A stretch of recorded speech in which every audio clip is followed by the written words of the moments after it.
Hello friends, good morning to all. दोस्तों, आज जो है हम बात करने वाले हैं प्रैक्टिस सेट नंबर 8 के बारे में, जो कि हमारे एग्जाम के लिए बहुत ही इंपॉर्टेंट है। तो कल जो है प्रैक्टिस सेट नंबर 8 का रिवीजन नहीं हो पाया था, तो इसका रिवीजन जो है हम लोग आज करेंगे। और आज हम देखने वाले हैं प्रैक्टिस सेट नंबर 8 को। दोस्तों, जितने भी लोग हैं, अगर आप हमारे यूट्यूब चैनल पे नए हैं तो हमारे यूट्यूब चैनल डेली क्लास को सब्सक्राइब करना बिल्कुल भी मिस मत कीजिएगा दोस्तों। और देखिए, इस क्लास के बाद जो हमारा नेक्स्ट क्लास होगा वो होगा दोपहर के 12:30 बजे। तो दोस्तों, दोपहर 12:30 की क्लास देखना आप लोग बिल्कुल भी मिस मत कीजिएगा, जिसमें हम लोग टॉप 100 क्वेश्चनों का प्रैक्टिस करेंगे आज। और ये अभी का जो हमारा सेशन है वो है प्रैक्टिस सेट नंबर 8 का। तो दोस्तों, जल्दी से अपने फ्रेंड को इनवाइट कीजिए ताकि वो भी इस सेशन से जुड़ सके। तो आप सभी को गुड मॉर्निंग टू ऑल। जितने भी लोग हैं, जल्दी से इस सेशन को अपने दोस्तों के साथ शेयर कीजिए ताकि वो भी प्रैक्टिस सेट नंबर 8 के लाइव टेस्ट से यानी लाइव सीरीज से जुड़ सके। तो दोस्तों, चलते हैं बिना टाइम गवाए, हम जो है अपना क्वेश्चन स्टार्ट करते हैं। और क्वेश्चन स्टार्ट करने से पहले अगर आप हमारे यूट्यूब चैनल पे नए हैं तो हमारे यूट्यूब चैनल डेली क्लास को सब्सक्राइब करना बिल्कुल भी मिस मत कीजिएगा दोस्तों। तो चलते हैं, मैं देखते हैं फर्स्ट क्वेश्चन क्या है। तो दोस्तों, जैसे कि यहाँ पे आप देख लीजिए, आपका जो फर्स्ट क्वेश्चन है कुछ इस प्रकार से दिया गया है।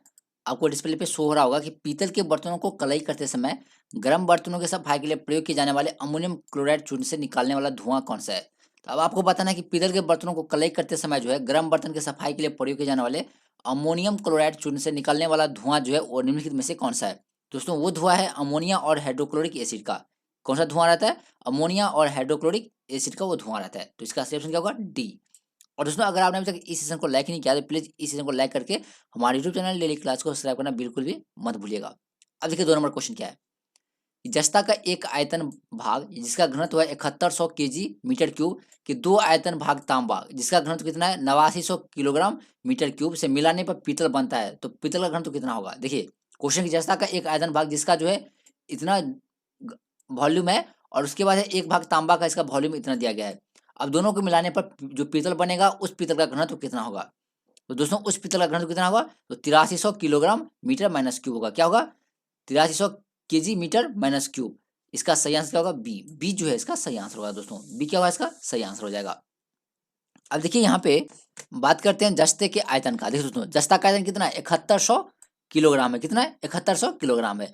जबकि तांबा का कितना है? तांबा का है 8900। अगर इस दोनों को ऐड करेंगे हम तो कितना बनेगा। तो दोस्तों, इसको ऐड नहीं करना है। सबसे पहले क्या करिए, देखिए यहाँ पे जो है ना, जस्ता का आयतन 7100, राइट। उसके बाद क्या है? तांबा का आयतन जो है यानी तांबा का जो घनत्व है इसको हम 2 से पहले मल्टीप्लाई कर लेंगे। ठीक है, क्या करेंगे? 2 से मल्टीप्लाई करेंगे और इसको जो है 1 से मल्टीप्लाई करेंगे। देखिए, इसको हम 2 से इसलिए मल्टीप्लाई किए क्योंकि यहाँ 2 आयतन भाग तांबा का। कितना है? 2 आयतन भाग तांबा का है, जबकि यहाँ पे क्या 1 भाग है। तो इसको 1 से इसको 2 से गुना करेंगे। ठीक है, दोनों को गुना करने पर जो है जो भी प्राप्त होगा उसको जो है एक दूसरे से जोड़ देंगे। ठीक है, यानी इसका घनत्व और इसके घनत्व को जोड़ देंगे। इसके घनत्व को जोड़ने के बाद जितने भी भाग है, जैसे जस्ता का 1 आयतन है और तांबा का 2, तो 1 और 2 कितना हुआ? 3 आयतन हुआ। ठीक है, तो जितना भी होगा उसको 3 से जो है डिवाइड करेंगे तो हमें जो है आंसर कितना प्राप्त होगा? 8300 केजी मीटर माइनस क्यूब। इसका आंसर जो होगा बी। अब देखिए 3 नंबर क्वेश्चन।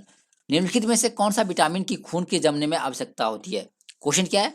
निम्नलिखित में से कौन सा विटामिन की खून के जमने में आवश्यकता होती है। तो दोस्तों, किस विटामिन की आवश्यकता होती है? तो विटामिन के की। तो इसका सही ऑप्शन हो जाएगा डी। डी जो है इसका सही ऑप्शन होगा। अब है 4 नंबर कि अल्कोहलिक खमीरन का आखिरी उत्पाद क्या है।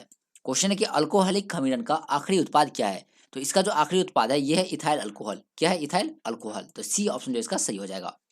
अब देखिए 5 नंबर, निम्नलिखित में से कौन सा हार्मोन है। अब आपको दिए गए ऑप्शन में से बताना है कि इनमें से कौन सा एक हार्मोन का नाम है। तो दोस्तों, इंसुलिन जो है क्या एक हार्मोन है। इंसुलिन क्या एक हार्मोन है। इसका सही ऑप्शन क्या होगा? सी। सी जो है इसका सही ऑप्शन होगा। अब देखिए 6 नंबर, हाइड्रोक्लोरिक एसिड कांच की बोतल में नहीं रखा जाता है क्योंकि यह अभिक्रिया करता है। अब बताइए, हाइड्रोक्लोरिक अम्ल जो होता है उसको कांच की बोतल में क्यों नहीं रखा जाता है? क्योंकि वह किससे अभिक्रिया करता है? दोस्तों, ये जो है अभिक्रिया करता है किसे? तो कांच के सिलिकॉन डाइऑक्साइड से। किससे? कांच के सिलिकॉन डाइऑक्साइड से। इसलिए हाइड्रोक्लोरिक एसिड को जो है कांच की बोतल में नहीं रखा जाता है। अब देखिए 7 नंबर क्वेश्चन, वायु में थोड़ी देर रखने पर किसी धातु के ऊपर हरे रंग का बेसिक कार्बोनेट की परत जम जाता है, तो वह धातु कौन सा रहता है।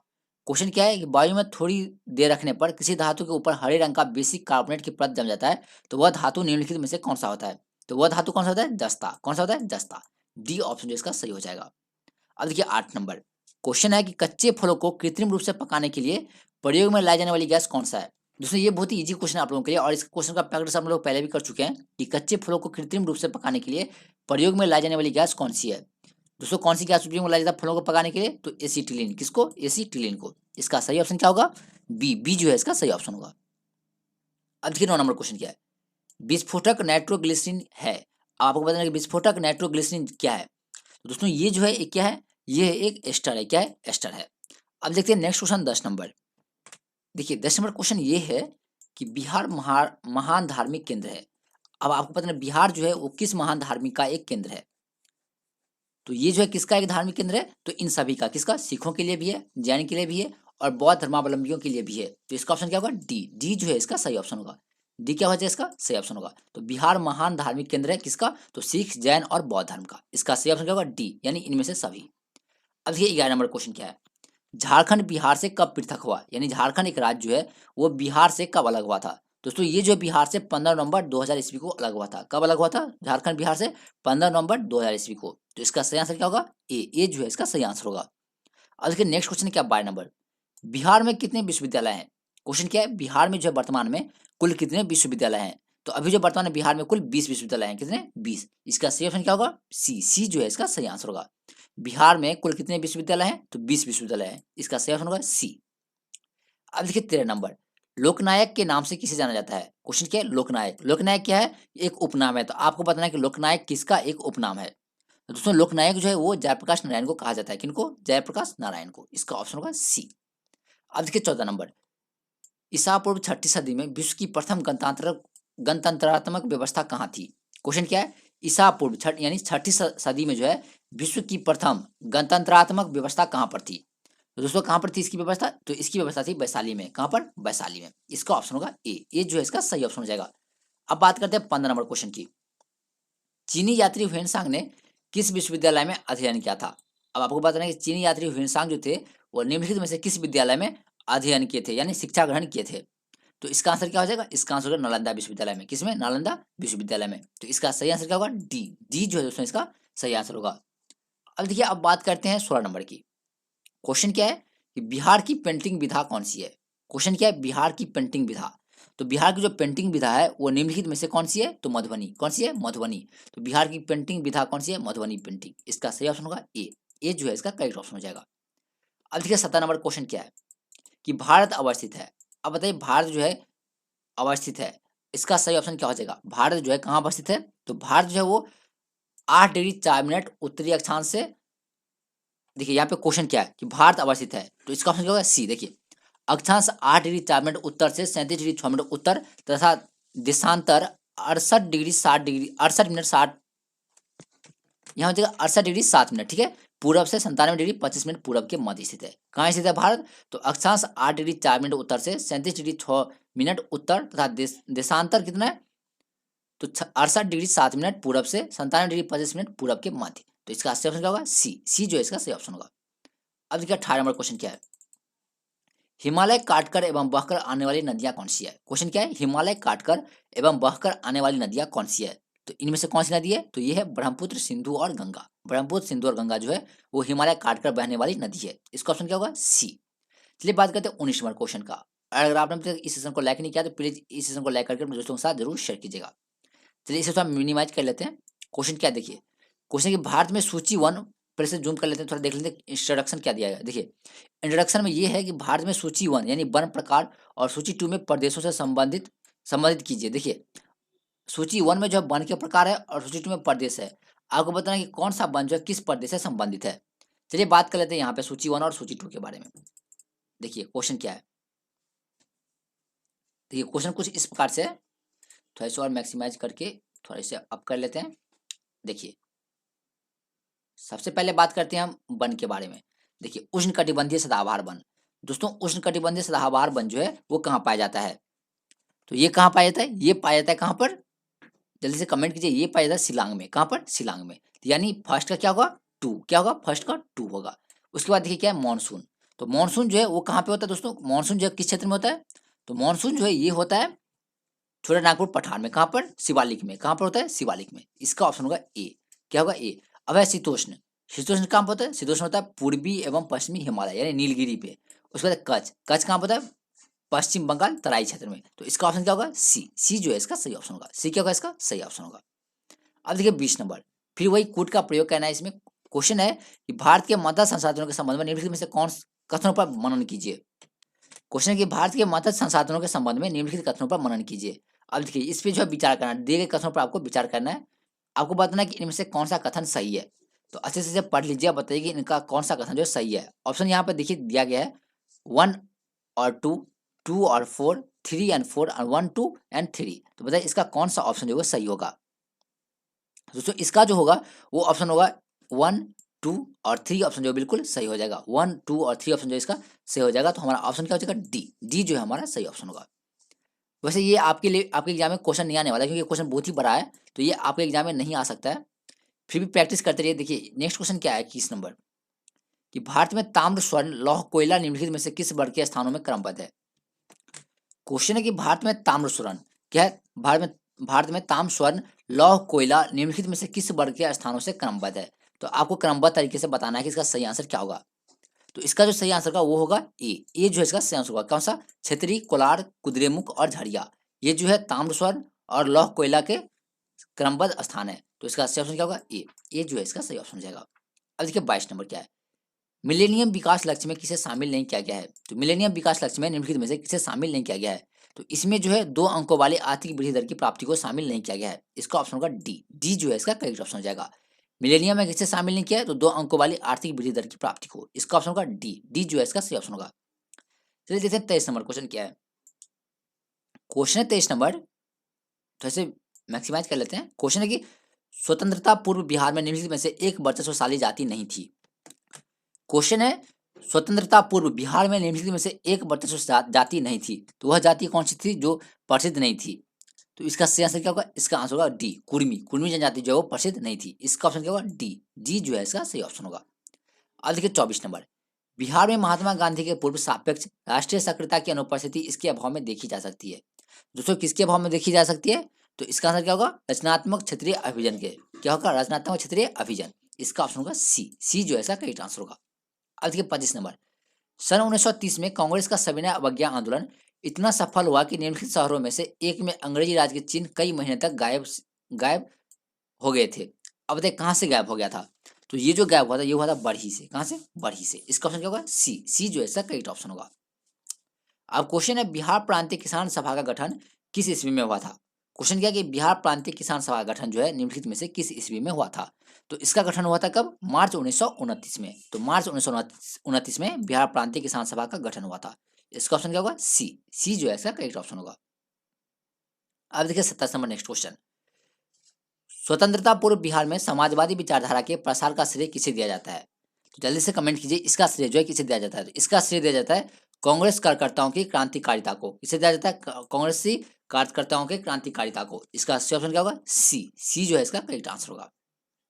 अब है 28 नंबर, कि ब्रिटिश राज में बिहार के कृषक वर्गों को निम्नलिखित श्रेणी में रखा जा सकता है। क्वेश्चन क्या है, बिहार राज्य में बिहार के कृषक वर्गों को, ब्रिटिश राज में बिहार के कृषक वर्गों को निम्नलिखित श्रेणी में रखा जा सकता है।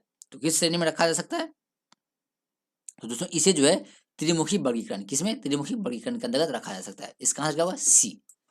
अब है 29 नंबर, विकास का कारण है। अब बताइए विकास का कारण क्या है, कमेंट कीजिए, बताइए विकास का कारण जो है क्या है। तो विकास का कारण क्या है, जीने के लिए संघर्ष। क्या है, जीने के लिए संघर्ष करना जो है विकास का कारण है। इसका आंसर क्या होगा, बी। बी जो है इसका करेक्ट आंसर होगा।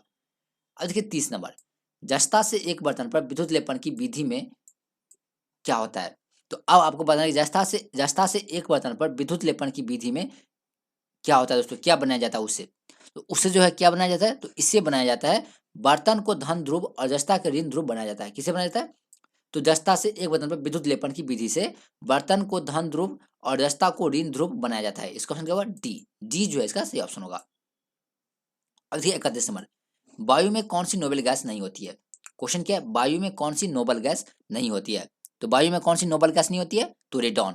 रेडॉन जो है वो गैस नहीं होती है, किसमें, वायु में। वायु में कौन सी नोबेल गैस नहीं होती है, रेडॉन। डी जो है इसका सही ऑप्शन होगा। अब है 32 नंबर, क्लोरोफिल में कौन सी धातु आयन पाया जाता है। आपको बताना है कि क्लोरोफिल में कौन सी धातु आयन पाया जाता है। तो क्लोरोफिल में जो है पाया जाता है कौन सा, तो मैग्नीशियम। कौन सा पाया जाता है, मैग्नीशियम पाया जाता है। इसका आंसर हो जाएगा बी। बी जो है इसका सही आंसर होगा। क्लोरोफिल में कौन सी धातु आयन पाया जाता है, तो मैग्नीशियम। अब देखिए 33 नंबर क्वेश्चन क्या है। क्वेश्चन है 33 नंबर, अब जल्दी सॉल्व करते हैं क्वेश्चनों की, रिवीजन सेशन है दोस्तों।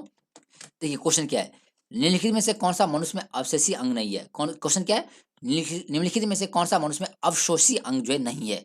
तो कौन सा एक अवशोषी अंग नहीं है, तो कृंतक क्या है, कृंतक यानी दांत, दांत जो है एक अवशोषी अंग नहीं है, तो इसका ऑप्शन क्या होगा, सी, सी जो है इसका सही आंसर होगा। उसमें दांत में भी कौन, तो कृंतक, कृंतक जो है वो अवशोषी अंग नहीं है, इसका आंसर क्या होगा, सी। अब देखिए क्वेश्चन है 34 नंबर, शुष्क बर्फ क्या होता है। दोस्तों शुष्क बर्फ जो है क्या होता है, इस क्वेश्चन का अभ्यास हम लोग पहले भी कर चुके हैं कि शुष्क बर्फ क्या होता है। तो शुष्क बर्फ जो है एक ठोस कार्बन डाइऑक्साइड है, क्या है, ठोस कार्बन डाइऑक्साइड है, इसका ऑप्शन का बी। अब देखिए शक्करों में सबसे मीठी है, शक्करों में यानी चीनी में सबसे मीठी क्या है, तो चीनी में जो सबसे मीठी है वो है फ्रक्टोज, क्या है, फ्रक्टोज। अब देखिए 36 नंबर क्वेश्चन, आप एक लिफ्ट में खड़े हैं, लिफ्ट के फर्श पर आपके भार द्वारा लगा बल कितना होता है। क्वेश्चन ये है कि आप एक लिफ्ट में खड़े हैं, ठीक, और लिफ्ट के फर्श पर आपके भार द्वारा लग रहा बल कितना होता है। दोस्तों आपके द्वारा जो बल लग रहा होता है वो कितना होता है, तो वो होता है लिफ्ट के 9.8 मीटर पर सेकंड माइनस 2 के तुरंत से नीचे आते समय क्या होगा, शून्य होगा, क्या होगा, शून्य होगा। इसका सही आंसर क्या होगा, बी, बी जो है इसका करेक्ट आंसर होगा। चलिए बात करते हैं 37 नंबर की, आमतौर पर सुरक्षा फ्यूज लगाने के लिए प्रयोग होने वाली तार किस पदार्थ से बनी होती है, यानी फ्यूज में जो तार का प्रयोग किया जाता है वो किससे बना होता है। तो फ्यूज वायर जो दोस्तों वो किससे बना होता है, तो ये जो बना होता है वो होता है टीन और शीशे का एक मिश्र धातु से, किससे, टीन और शीशे की एक मिश्र धातु से। इसका ऑप्शन क्या होगा, डी, डी जो है इसका सही ऑप्शन होगा। अब देखिए 38 नंबर, जब एक पत्थर को चांद की सतह से पृथ्वी पर लाया जाता है तो इसमें क्या बदलाव होता है।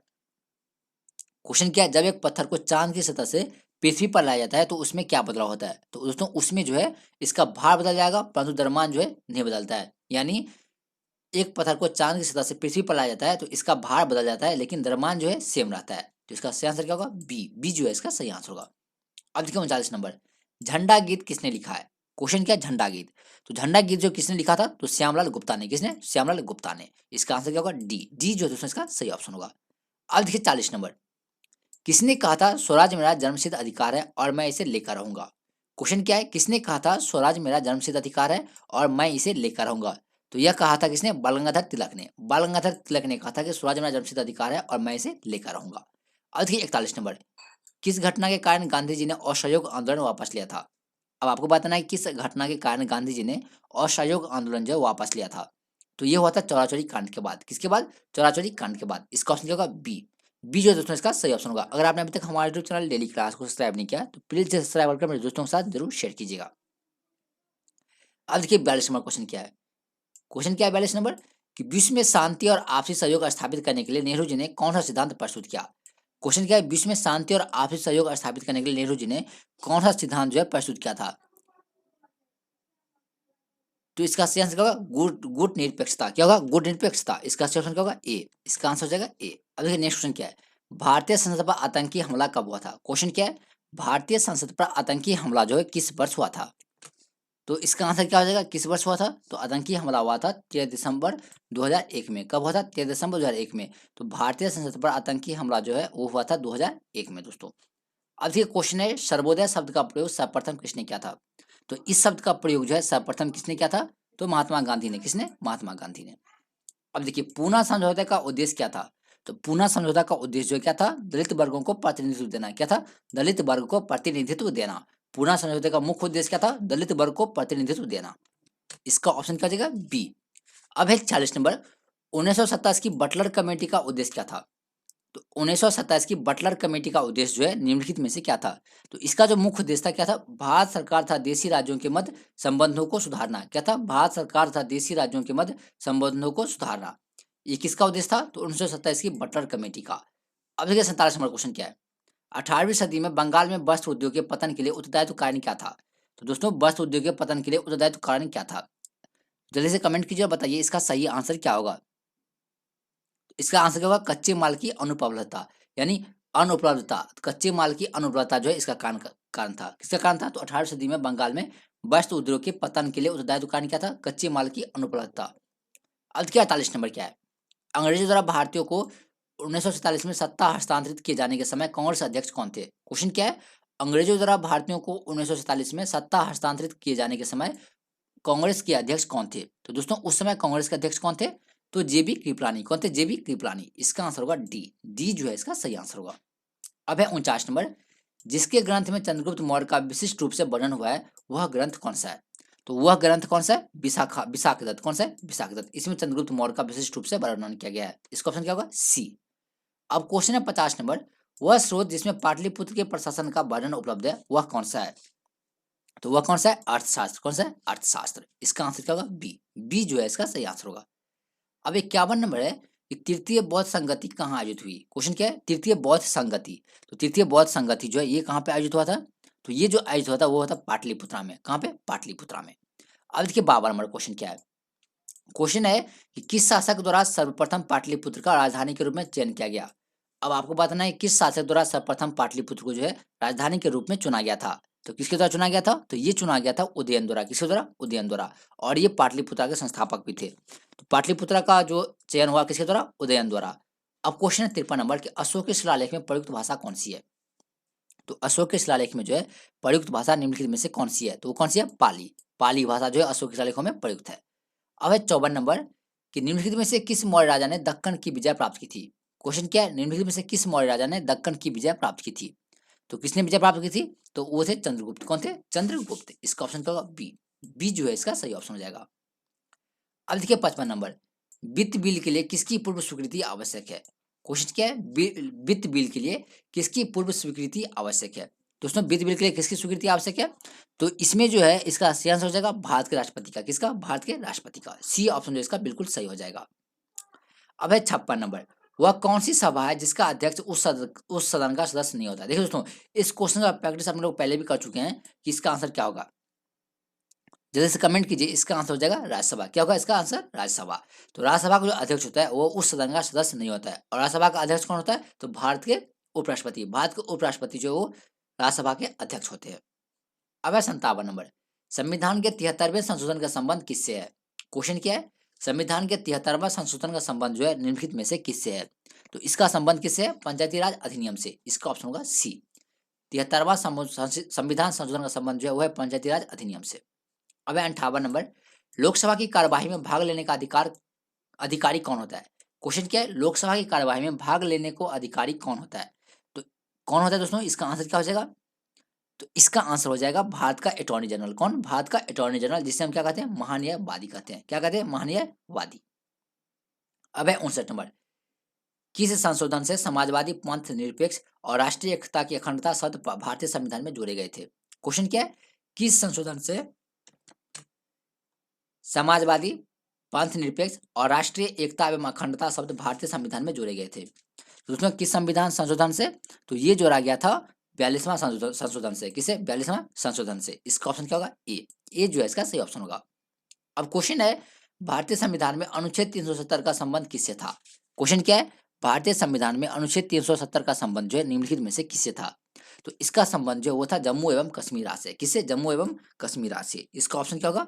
ए जो है इसका सही आंसर हो जाएगा। चलिए बात करते हैं 61 नंबर की, निम्नलिखित में से कौन लगातार 2 बार राष्ट्रपति रहे थे? क्वेश्चन क्या है? निम्नलिखित में से कौन लगातार 2 बार राष्ट्रपति रहे थे? तो डॉक्टर राजेंद्र प्रसाद। कौन थे? डॉक्टर राजेंद्र प्रसाद। इसका ऑप्शन क्या होगा? ए जो दोस्तों इसका सही आंसर होगा। ए क्या होगा इसका सही आंसर होगा। देखिए डॉक्टर राजेंद्र प्रसाद जो थे ये 1950 से लेकर के 1962 तक थे। 1950 से लेकर के 1962 तक जो है राष्ट्रपति रहे। तो दोस्तों ये जो है कुल 12 वर्ष जो है अस्थायी राष्ट्रपति रहे। कितने? 12 वर्ष के लिए। चलिए बात करते हैं नेक्स्ट क्वेश्चन 62 नंबर की। क्वेश्चन है 62 नंबर कि बंगाल 1905 ईस्वी विभाजित हुआ, जिसके विरोध के फलस्वरूप यह दोबारा विभाजित कब हुआ? अब बताइए बंगाल 1905 में विभाजित हुआ था, जिसके विरोध के फलस्वरूप यह दोबारा जो है कब अलग हुआ? यानी दोबारा कब विभाजित हुआ? दोबारा जो दोस्तों एक का विभाजित हुआ था, दोबारा जो ये विभाजित हुआ था वो हुआ था 1911 में। कब हुआ था? 1911 में। अब क्वेश्चन है अमृतसर के जलियांवाला बाग में भीड़ का दमन हुआ। यहाँ पे सिंपली समझिए कि अमृतसर के जलियांवाला बाग में हत्याकांड कब हुआ था? सिंपल क्वेश्चन है कि अमृतसर के जलियांवाला बाग हत्याकांड कब हुआ था? तो ये हुआ था 13 अप्रैल 1919 को। कब हुआ था? 13 अप्रैल 1919 को। तो इसका ऑप्शन क्या हो जाएगा? बी जो है इसका सही ऑप्शन होगा। अब क्वेश्चन क्या है? लंदन में द्वितीय गोलमेज सम्मेलन की असफलता किनकी छत्र छाया में हुआ था? क्वेश्चन क्या है? लंदन में द्वितीय गोलमेज सम्मेलन की असफलता जो है इनकी छत्र छाया में हुआ। किनकी छत्र छाया में हुआ? तो दोस्तों ये जो है किनकी छत्र छाया में हुआ था? तो इरविन गांधी समझौता के छत्र छाया में। तो इसका ऑप्शन जो होगा सी जो है इसका सही आंसर होगा। आज के 65 नंबर, सन 1932 में निम्नलिखित में से एक आदेश पारित करके अखिल भारतीय कांग्रेस समिति को गैर कानूनी करार दे दिया गया था। यह आदेश किसका था? उसमें यह जो आदेश था यह था गैर कानूनी और संघ अध्यादेश। क्या था? गैर कानूनी संघ अध्यादेश। इसका आंसर होगा ए जो है इसका सही आंसर हो जाएगा।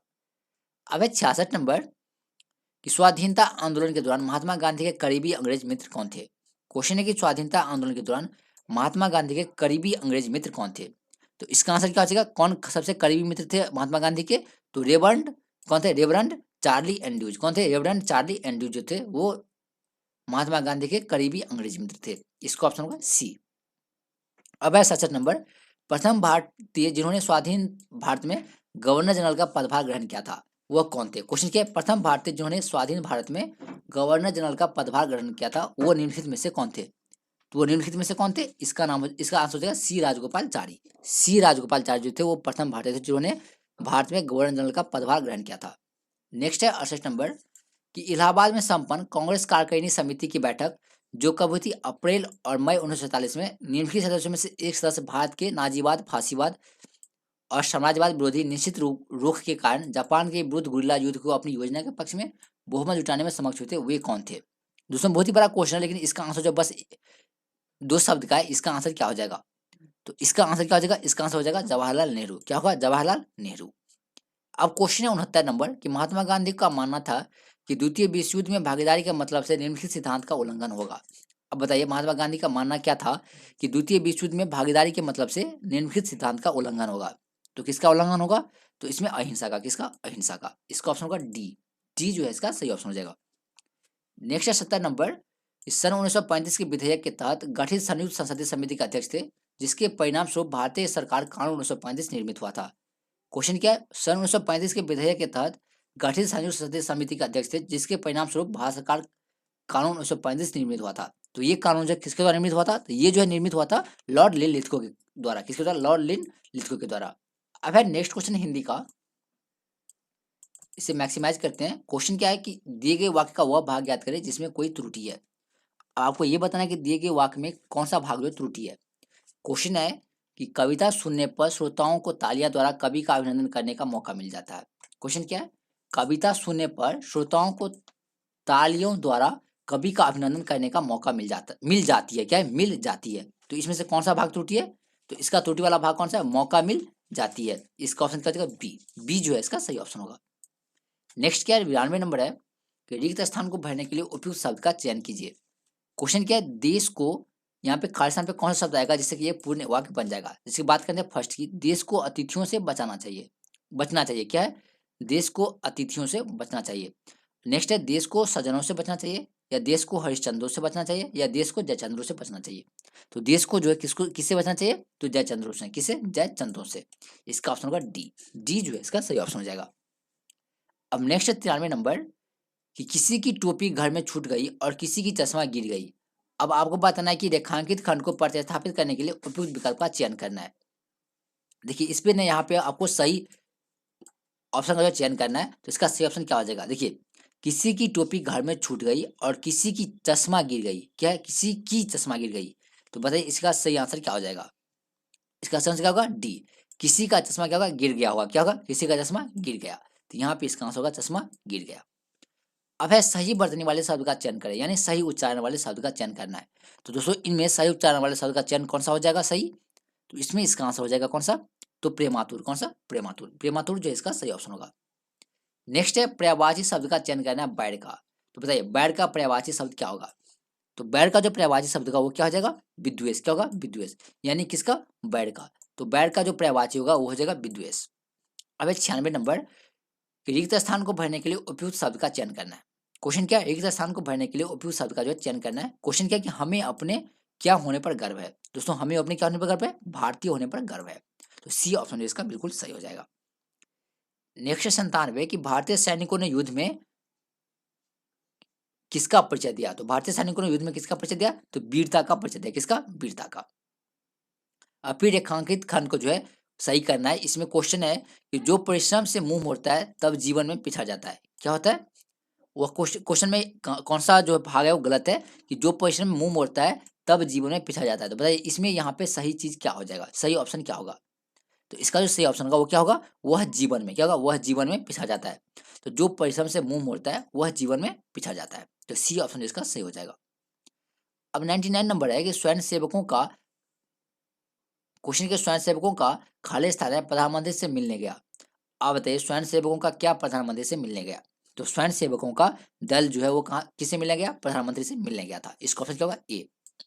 अब नेक्स्ट है 100 नंबर, कि जो सप्ताह में एक बार होता हो उसे क्या कहा जाता है। जो सप्ताह में एक बार होता हो उसे क्या कहा जाता है, यानी आपको जो इन